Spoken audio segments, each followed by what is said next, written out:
Welcome back to the show, everyone. Today we have Dr. Peter Wishnie. Mr. Peter is a best-selling author, a speaker, and a business coach for medical professionals. Flew all the way here from New York, and super stoked to have you on the show, man. Man, I'm great to be here, Stephen. It's a pleasure. Thank you for having me. Yeah, absolutely. So, obviously, you're a doctor. You've been in the medical field for a really long time and made a transition over to now coaching and in the business space. Tell us a little bit about your journey from starting as a doctor to now coaching doctors. Okay, great. So I started my practice when I was 29 years old. Never worked for anyone. I love that until I sold my practice about almost 3 years ago. And the reason I did that for several reasons. I was, at the time, 62 years old. My family genetics is not very good. And my father died at 59. His father died at 62. And now I'm going to be 65 this year. So I'm the oldest Wishnie male, probably forever, until my kids pass me. Hopefully that happens. Make sure that happens. And so, then I decided that I had this other passion. I've been coaching other podiatrists for 13 years on a part-time basis. This is what I do for a living, so it was easy to do on a part-time basis. And they say, I want to do this on a full-time basis. Private equity came in.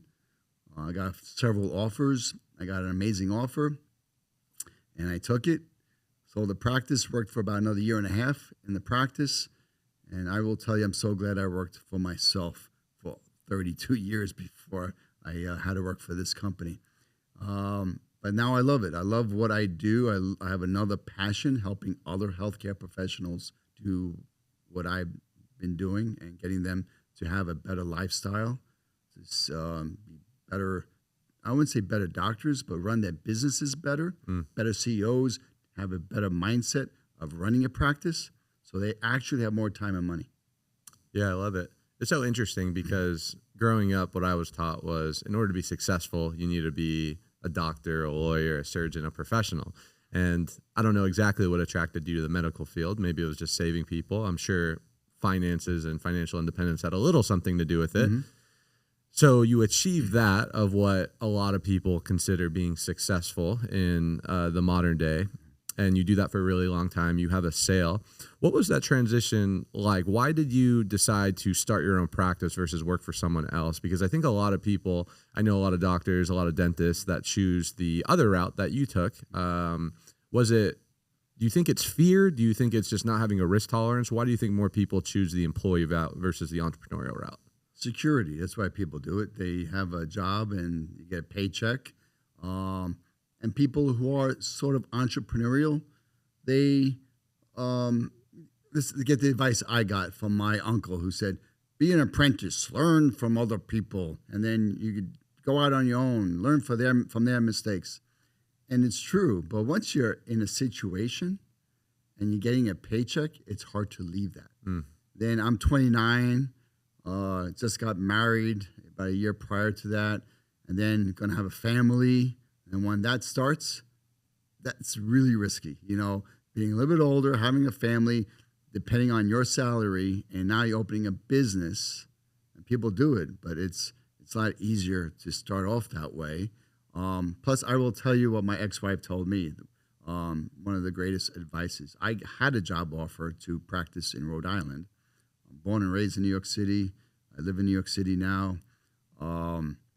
And she said, you can't really work for anyone. You have I'm like a little control freak. And so she said, why don't you just go and buy a practice or open up a practice on your own?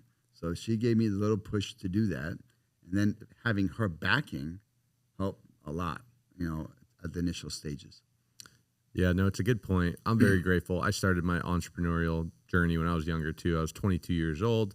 I got into the solar industry, and rather than taking the safe route, what everyone told me, go to school, get a good job, work your way up corporate America, I said, well, that doesn't seem like a fun plan. Let me try this other plan. But I'm thankful because I didn't have a mortgage, I didn't have kids, and I didn't have that much responsibility. So even if I would have failed, it would have been okay because I would have reset versus like what you just spoke about. When people get a little older, they get a family, they get a mortgage, they get responsibilities. It's a little bit harder to take that leap of faith. What would you tell those people? Maybe there is someone right now sitting in a job or a 9 to 5 or a career that they're just not fulfilled with. Maybe they're not happy with the income. Maybe they're not happy with the impact they're making. Maybe they don't have the growth potential that they want, but they have that situation where they have responsibilities where they need to pay the bills. What would you tell those people? To trust yourself. There are people around you that are willing to help you to go from A to Z to be successful. You can't get what you really want out of life. I mean, some people are just really happy. And that, by the way, as a doctor, you don't work 9 to 5. So your other options as a doctor is to work for another doctor who's going to not give you the patients you want to see. And you're going to get paid on a bonus besides your salary. And your bonuses depend on what you do. And if you're not going to see the quality patients, you're not going to actually make bonus, and you're going to work hard. And you're coming home with a okay salary, but nothing that you can reach your full potential with. Or you can work for a hospital. Now you're becoming a slave. They will pay you well. They'll give you great benefits, but now you're a slave to them. So after about 3-4 years working for a hospital or someone else, a lot of doctors are burnt out and ready to it has to be better than this. And even though running your own business definitely is a journey, has its ups and downs, and has its lots of obstacles, but you're in charge, and you can find those answers as long as you're persistent and figure things out. You can map out the life you want. I agree. Let's talk a little bit about burnout. You mentioned that. I think it's such an interesting topic because in my industry, that term gets thrown around a lot in the sales industry, where every single day you start with zero. It doesn't matter how good you did last week, last month, last year, last 5 years, you have to start over every single day, which to a lot of people is empowering, but for other people, it could be exhausting. And when I track people's career, whether it's in my industry or lots of different industries, someone could be good for a year, 2 years, 3 years, but to be good for a long period of time is very difficult because they experience what we call burnout. Do you believe in burnout, and how do you avoid it? Burnout is a real thing. And most people say they lose motivation, lose their passion. They're not just able to focus on the thing that's really important. As an entrepreneur, Stephen, entrepreneurs have a lot of great ideas in their brain and follow those shiny objects, and we want to do everything, but you have to pick out the 1 or 2 things that are really going to drive that needle and put in systems in place and delegate. This is the reason why business owners get burnt out, because they don't delegate. They do things themselves. They try to save money. You're really not saving money. You're losing money, and you're losing a lot of time, because you have to know your strengths and focus on your strengths and your passion and the other things that you have to do. Like here in the studio, I'm sure you have people who help you put this podcast together. Imagine, I had a podcast that I did almost everything myself, but I didn't have time to do it all. And I will start one up again, but I will have a team that I'm sitting here interviewing you, and that's it, because that's what I'm good at. Everything else with the tech side, why waste my time when I'm not really good at it, and it's going to take forever to produce. Outsourcing is so important, especially whether you're an entrepreneur or even someone that's self-employed or a solo entrepreneur. I think a lot of times what people do is they get attracted to an industry or a product or a vehicle because they're good at that thing. Maybe you're good doctor, you're good at medicine, you're good at sales, you're good at drop shipping, whatever the industry is. And then you get into now a different position where what got you to where you are isn't what's going to take you to where you need to go. Right? Being a doctor gets you to running a practice, but to have a successful practice, you have to rely on a lot different other skill sets in order to scale, as you know. Talk to us about that transition, because I think it's important, regardless if you're in the medical space or anything, where you could be good at that certain craft, but what gets you to that next level may not be that exact thing that got you there. Sure. So I'll tell you what's missing in the medical field and what I discovered that took my business from one level to 10xing it, if you want to say that. And it really is leadership. And when I was 29, I did not know how to lead. We learned to lead by watching others. And my father was a vice president of a company in the garment center, and he's a textile converter. So you take raw material, convert them, and ship it out to people like Louis Vuitton, who was his customer, and put his material, that's his material, and Louis puts his LVs on it, with, all of a nutshell. So being 9 years old, little kid, I'm going to visit my dad, and you love going visiting dad at work, and just picture a room like big tables, 9 tables, everybody's smoking like crazy because Louis and all these other companies need their products really quickly. And they're like on the phone, a smoke-filled room. I'm finding my father through this smoke, and he's on the phone cursing out people. I need my freaking order this and freaking New order York that. accent. Yeah, real New York, yes. And you know what? And I thought, 9 years old, my father's cool. He's a boss man. He's really cool. But you don't realize that's back in my brain and how to lead others and get things done. So now I'm 29. I'm not cursing on my staff, but I'm looking at them like, what are you, stupid? Without saying you're stupid. And I couldn't keep a staff member to save my life. Now, people would say, oh, no one wants to work hard today. Everybody's lazy. And they said that back in 1989 as well. And that's not true. When you can't keep an employee, you look in the mirror and say the problem is you. And so I read leadership book after leadership book, and I learned to become a better leader. I became a certified leadership coach, and learning how to lead allowed me to take a team and get them to buy into the mission of the company. Then I can do what I do, and that is being a great doctor, and then spending 1 day a week working on my business, using my creative mind on marketing and working with my marketing person, working with my financial team, making sure we're getting paid and what's the next thing we need to do, and putting in plans and systems so everyone else does that, but I'm using my creative mind and working on what I do best. And that is what's missing, because if you don't have a team, you can take 1 step forward, lose a key employee, now you move 2 steps backwards, right? So the key really is having a great team and a bench. My analogy is with having a great team of sports. Like, I'm a big Knicks fan, and they lost the other day, but up 3-2, right? But they have a great starting 5, and they have a guy off the bench, but they don't have a great bench.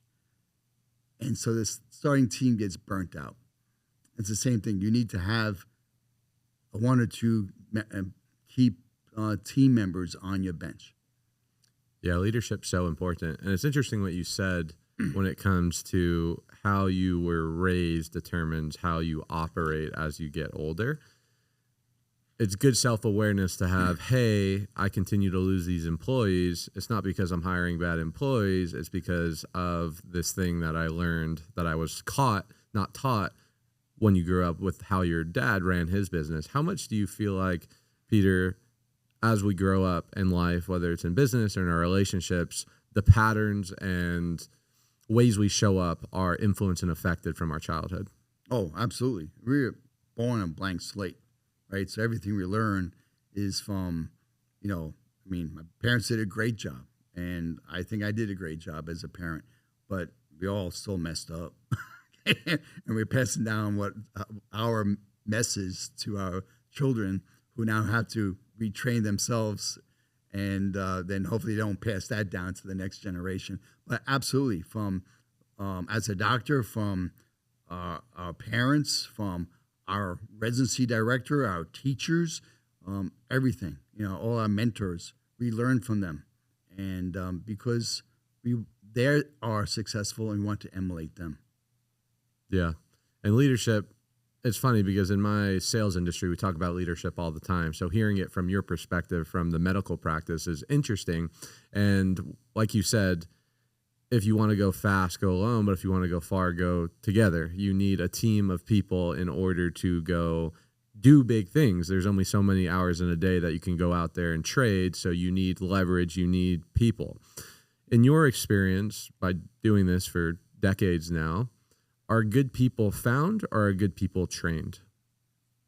Great question. Good people are good people, right?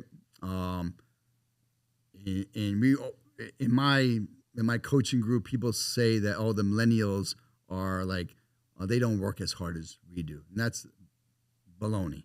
Okay, total nonsense. I had a doctor, worked a few doctors who are millennials. I will tell you, they have it right. What they have right versus what I learned from my father, who's a workaholic, and I have those tendencies, is that we have to work long. You don't have to work long. You have to work hard. But like if you, like they worked, let's say from 9 to 5, and between 9 and 5, they worked hard. They got everything done.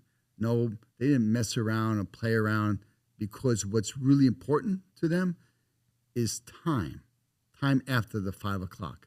It's their time, right? It's their time to like hang out with their friends, to work out, do whatever it is. But from 9 to 5, they'll put 110% in, right? So that I don't teach. That's from being really just innate and having good family, brought up right, and good work ethic. Now, you can take that kind of person and you can ruin that person by giving them too much to do, right? And thinking, well, this person's amazing, so let's just give it to Patty. Patty's amazing. We'll give everything to Patty. Now you burn out Patty. Patty leaves, right? Because you don't even realize what you're doing. You pay a lot more attention to your B and C employees, not your A employees. The A employees need the most attention. You want to keep those. But you can take them by teaching. Doctor, by the way, in Latin means teacher. By teaching them how to go from A to B, right? Then you're taking a really good employee and making them a great employee. Giving them leadership skills. One of my best employees, she started off as a medical assistant, worked the front desk, did the billing. Then as I grew, I said, I need an administrator. And for about 13 years, she was my office administrator. And by the way, I don't call them managers. Managers manage people. I called her my pal, my practice administrator leader. I think names mean things. And she did. She was great at that, great at working with other team members and other staff. So you can develop them, but they have it's part of their personality. How do you create a culture, especially in your field, where people feel good about being there and you want obviously to get the most out of them for your interests, but their interests as well, but also not push people too far where they don't enjoy their life? I think you mentioned the workaholic concept. I know I fall into that archetype sometimes, and I think in today's age, you mentioned millennials, that's the majority of our audience. It's probably that age demographic. And I think there's like both sides of the coin. You have the lazy people who aren't self-ambitious, they're not motivated, they're entitled maybe, whatever the case is, but they're not willing to go out there and do things. They rather conform to the system, which is fine. We have those people. On the other side of the coin, though, you have people that are just out there grinding 24/7. They're always looking for that next thing. They're always looking for that more. And sometimes they are not willing to embrace the present moment and enjoy life. As a leader, you have to basically walk that fine line of facilitating a culture where you're getting productivity and you're inspiring and getting results, but you also don't want to push them too far where they're not happy with their life. Where is that balance, and how do you create that? Sure. I think the main difference today with millennials versus, and even today's generation, it's all about purpose, having a purpose, coming to work and being part of something big. And knowing that if you have a great mission and purpose of your organization and have them involved in it, let's just say someone in your office really cares about pediatric cancer, right? So have a fundraiser for pediatric cancer. Let them go, wow, this is great. And let them lead that fundraiser and take initiative. Those kind of things really get your team involved and really want them to come to work and be happy to come to work. Versus, by the way, the owner doesn't own the business. Yeah, they pay the bills and they own all the lousy responsibility. But what they do is, what really is the team, the staff owns the business. If you take care of your team and just concerned about them, they will take care of the patients or the clients, the customers the way you want them to be taken care of, and you don't have to really worry about that aspect. So just by asking questions, listening and then taking action on what they want. I think owners are afraid to ask what you want because we think they're going to ask for more money, better benefits. Sure, we all want that, but it's not the main reason why people stay at their job. How much of being a doctor in the field, working in the business, and also being the owner working on the business involves communication? It's all communication. Think about it. Every argument I ever had, every disagreement, it's all about because I didn't communicate properly. And a lot of times in an office setting, it doesn't happen because, one, we think that they don't need to know, right? And they do need to know. And two, we're rushed. We don't spend time we don't have meetings. We don't spend one-on-one time with each other. We don't know really how you're doing.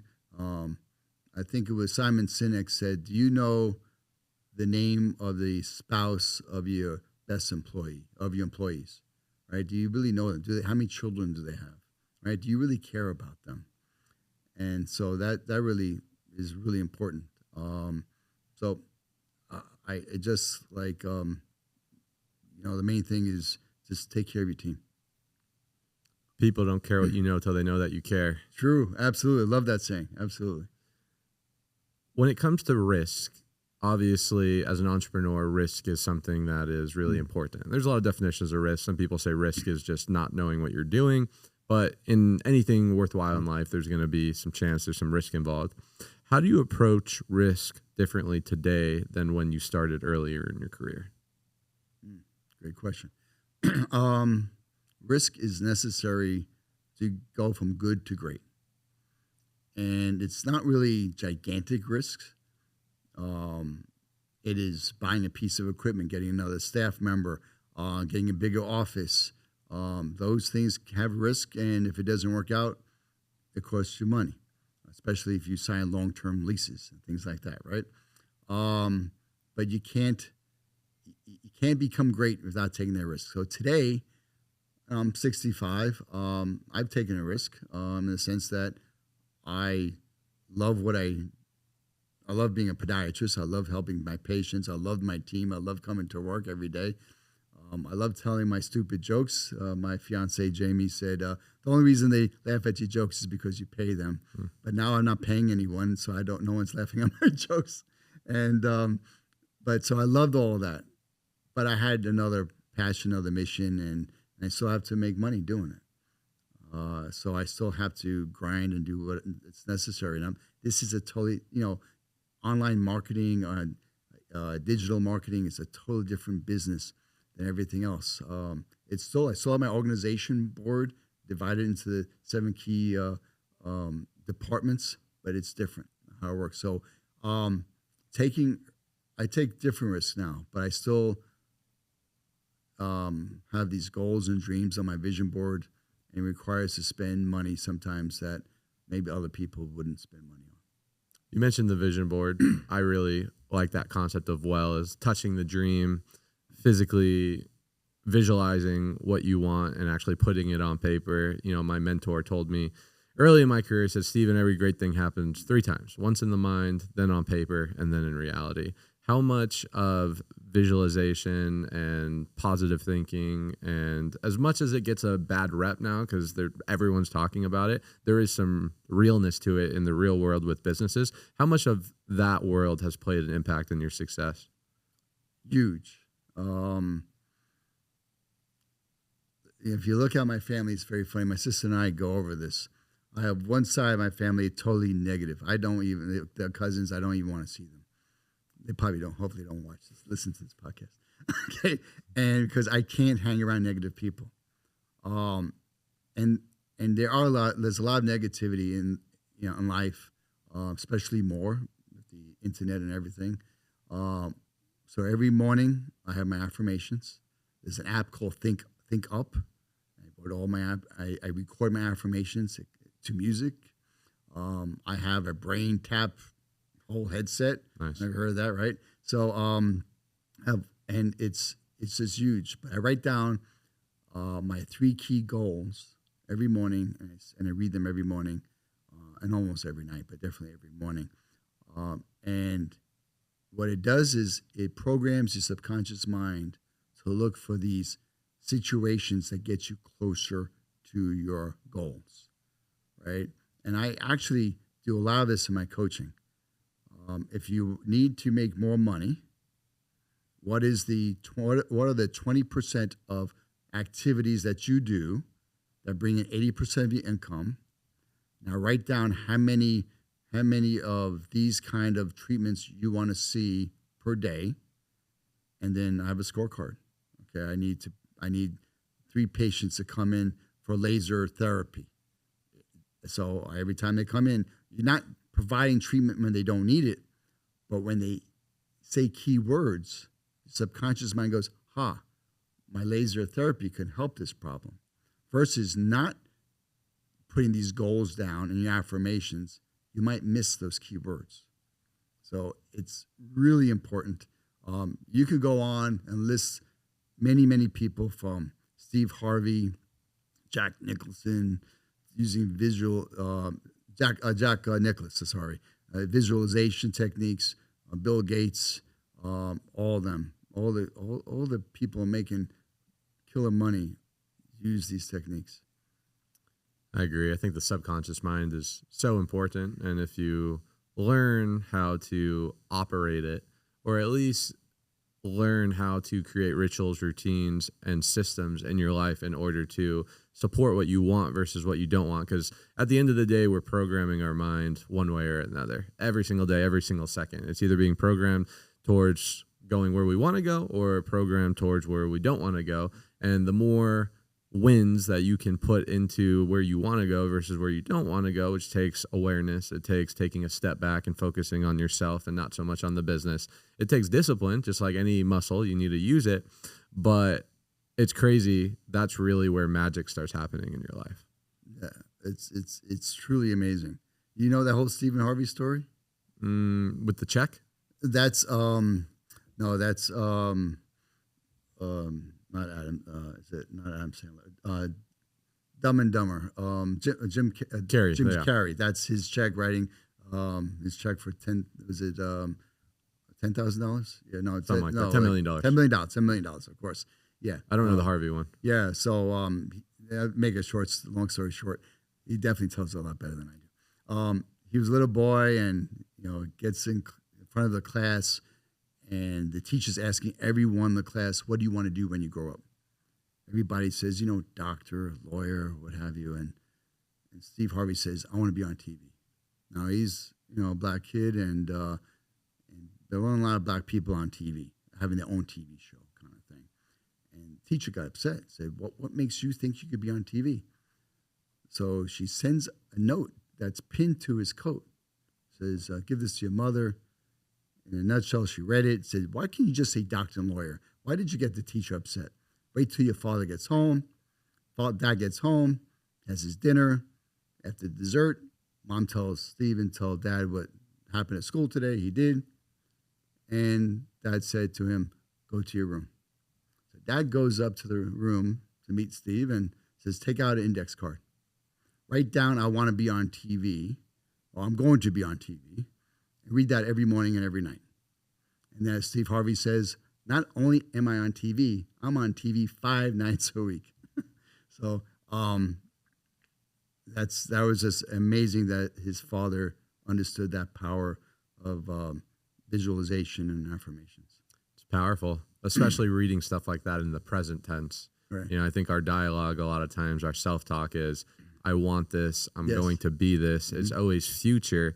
And in the essence of that is the lack, because it means that you don't have it yet, versus the subconscious mind doesn't know the difference between what's real and what's fallacy. So if you tell yourself a lie long enough, you actually start to believe it. So these practices and principles are speaking in the current presence, in the current present tense, and eventually it tricks your brain and your mind that you actually have it. And then you start, like your point, start seeing the different filters of life that will actually help you accomplish it. Absolutely. It's crazy stuff. It is crazy stuff. But we are getting, like you said before, getting programmed. And if you're watching CNN, which is constant negative news, you're getting programmed to be negative for the rest of the day, or just upset and mad. Looking at social media all day long. I'm guilty of it.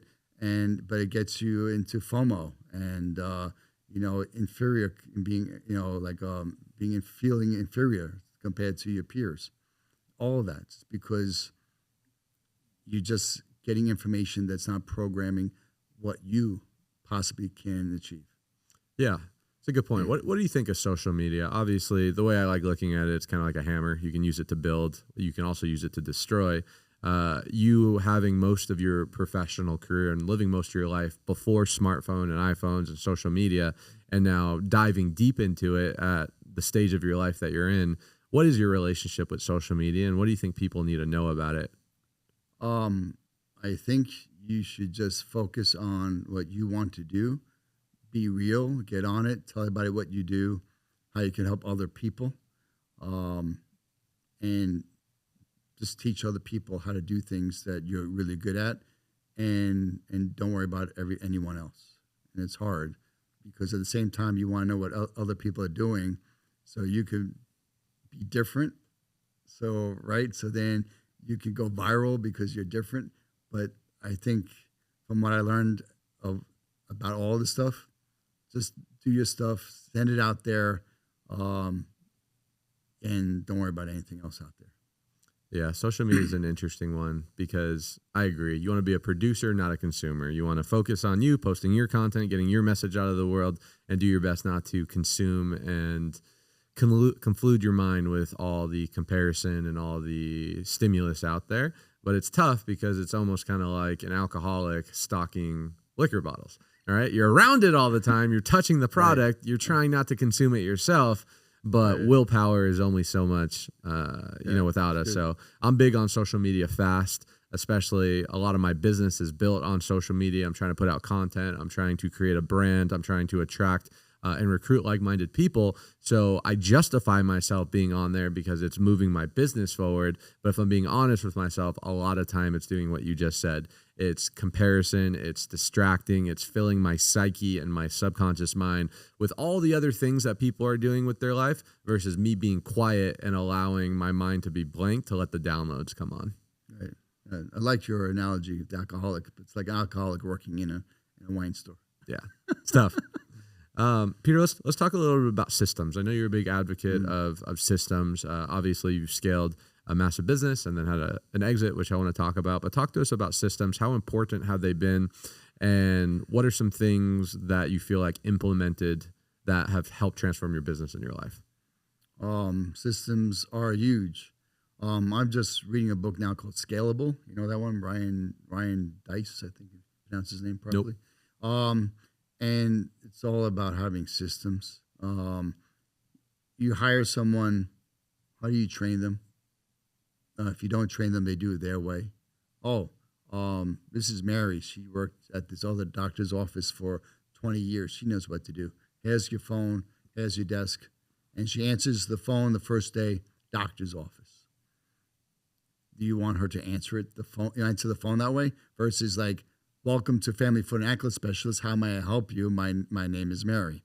Right. So those things don't happen. If you go to a really fine restaurant and people ask your name, people just start, offering you things that other restaurants don't do. That's training. You go to the Ritz-Carlton, like a hotel. I was there. I think it was in I forget where I was. Which one? Years ago. And I saw the restaurant, the maitre d', he was training the staff for the day.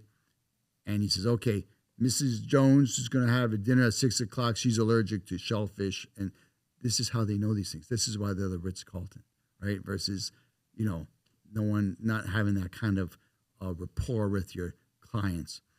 So systems are everything to become, lean and having just a smooth running machine. And without it, it's chaos. But systems are flexible.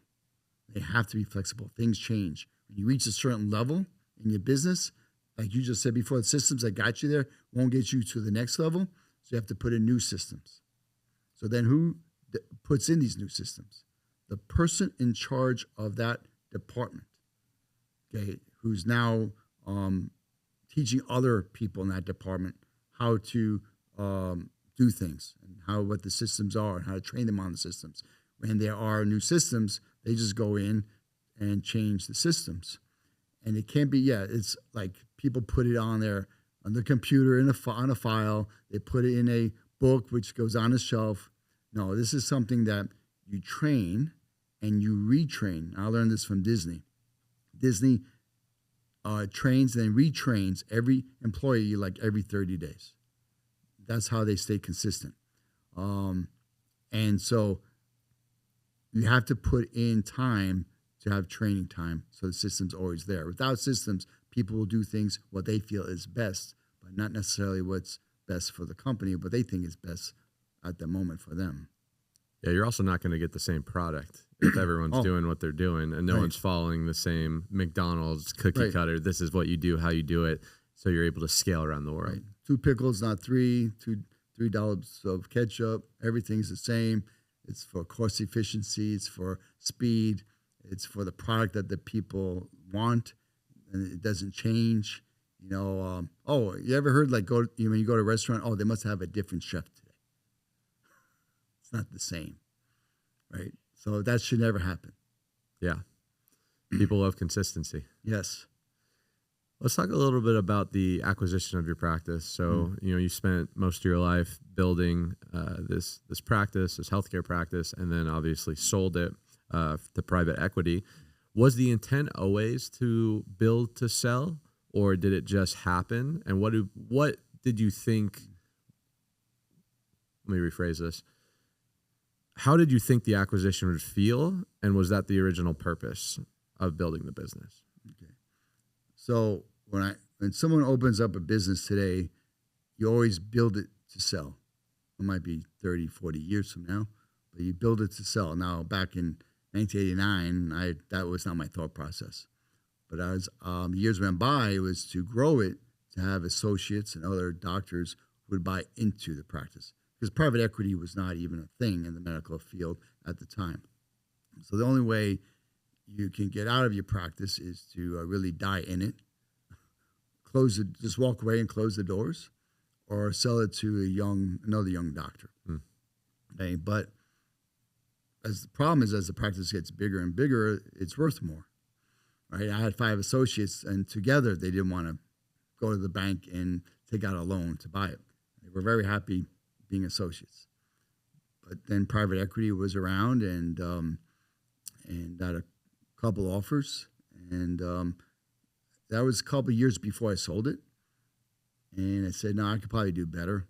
So I waited a couple of years, grew some more, and then I was ready to sell it. When it comes to wealth creation, obviously no one gets into business for free. You do it for money, you do it for freedom, but it shouldn't always be the main purpose of why you're doing it. I think it should be a byproduct. What are some things about money and creating wealth that you know now that you wish you knew 10, 20, 30 years ago? These laws of money, the laws of money, which is you will make as much as you need and you will spend as much as you have. Okay. And so there's a way to work around that.